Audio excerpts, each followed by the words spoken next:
Սովորիր տեսնել ուրիշի ցավը։ Սա կարևոր հատկանիշ է։ Շատերը իրենց աչքերը փակում են ուրիշի ցավի համար, իրենց ականջները խփում են ուրիշի աղաղակի առաջ։ Ես վերջերս Ղուկաս եղբորից մի կարևոր աղոթք սովորեցի։ Երբ որ մենք նստած աղոթում ենք եւ ասում ենք Տեր,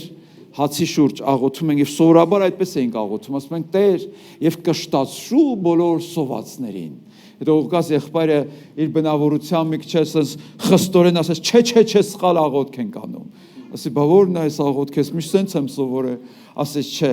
սենց աղոթենք եւ իմ միջոցով կշտացրու շատ սովածների։ Ասի, հետաքրքիր է, տես չէի աղոթել, հիմա փոխել եմ արդեն աղոթքս։ Մենք էլ այդպես աղոթենք, համաձայն եք թե չէ։ Որտեւ երբ որ ասում ենք Տեր կշտացրու սովածներին, պատասխանատվությունը իր վրա ենք դնում, բայց երբ որ ասում եմ Տեր իմ միջոցով կշտացրու սովածներին, առիթ ես տալիս, որ Աստված քեզ օրհնի եւ քո միջոցով ուրիշներին օրհնի։ Սովորիր տեսնել ուրիշի ցավը։ Որտեւ որպեսզի բարի լինես, պետք է մի կարևոր բան ասեմ հիմա ձեզ։ Որպեսզի բարի լինես, պետք է զգաս, ոչ միայն իմանաս։ Տարբերություն կա իմանալու եւ զգալու միջև։ Շատերը գիտեն, շատերը տեսնում են, շատերը լսում են, բայց չեն զգում։ Ուրիշի ցավը չեն զգում։ Տեղեկացված են իրենք, բայց դրան Աստծո խոսքն ասում է անզգամություն, չէ՞։ Սիրտը քարացել է, անզգամ է ինքը։ Բայց ես ինչ կարող եմ անել։ Ոչինչ էլ եթե չկարողանաս անել, գոնե հո կարող ես աղոթել։ Աղոթելով փողով չի, չէ՞ քույրեր եղբայրներ։ Իհարկե որոշ տեղեր փողով է, մեր մոտ ձրի աղոթելը։ Ձրի կարող ես աղոթել մեկի համար։ Մի խոսքով, մի ժպիտ կարող ես պարգևել մեկին։ Կարող ես ժամանակ տալ, կարող ես բառերով ասել, ես հետդ եմ չխեղճանաս, կողքդ եմ, պետք լինեմ զանգի ինձ, կանչիր ինձ։ Սա բարության դրսևորումն է։ Ուրեմն պետք է զգալ, ոչ միայն իմանալ։ Կարող ենք երկրորդ աղոթքն անել, Տեր ինձ զգայուն դարձրու, դիմացինի հանդեպ, կողքինի հանդեպ, հետևինի հանդեպ, հարևանիս հանդեպ ինձ զգայուն դարձրու։ Մարդիկ էլ զգում են, չէ՞։ Դու զգում ես իրանց, թե չես զգում։ Ինչքան է եղել, որ երբևէ մեկը քեզ զանգի եւ ասի, լսի, մեջս անհանգստություն է զգում քո համար։ Եվ այդ պահին դու ինչ էր, գուցե փորձանքի մեջ էր ու դու ասում ես, վայ, ինչ հետաքրքիր է, որտեղից իմացար, որ ես դժվարություններով եմ անցնում։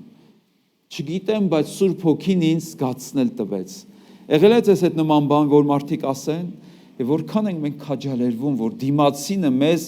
զգում է, մեր ցավը զգում է։ Ղուկաս ավետարան 10-րդ գլխի մեջ բարության մասին մի առակ պատմեց Տեր Հիսուսը։ Իրեն ասում են բարի սամարացին, դա երշիկեղենի ֆաբրիկա չի։ Մի ժամանակ կար, հիմա էլ չկա։ Բարի սամարացին մեր Տեր Հիսուս Քրիստոսի էությունն է։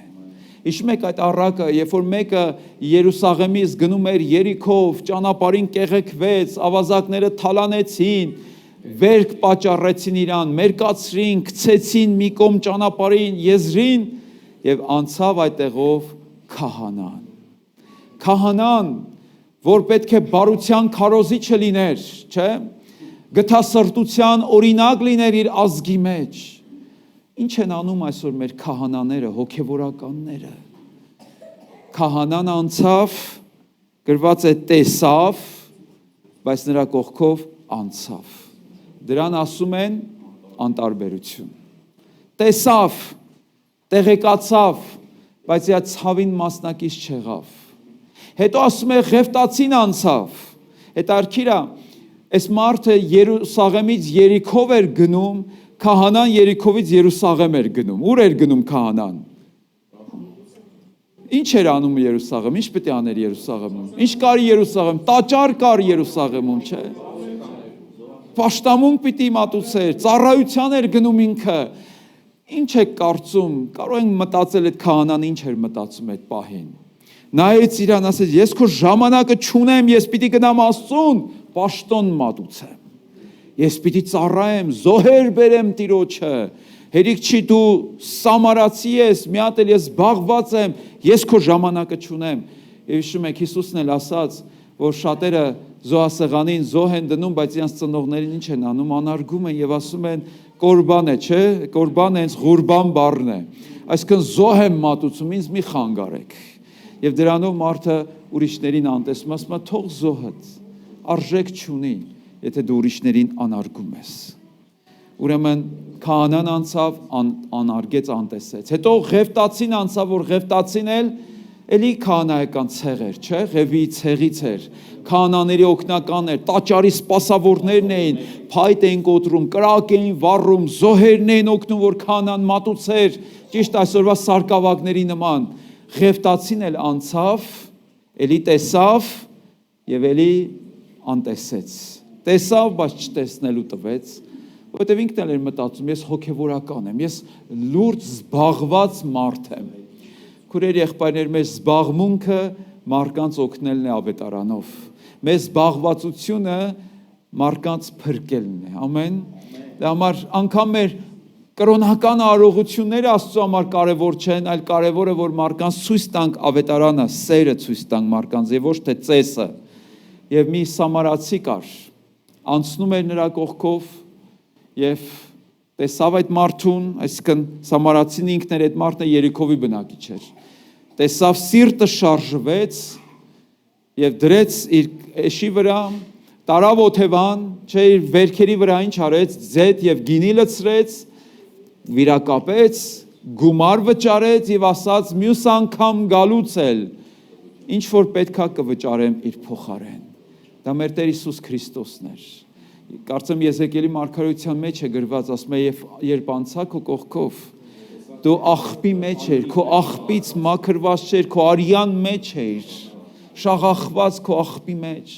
բայց ես անցա քո կողքով, քեզ տեսա եւ քեզ գթացի եւ ասացի ապրիր։ Սա է մեր Աստծո բարությունը։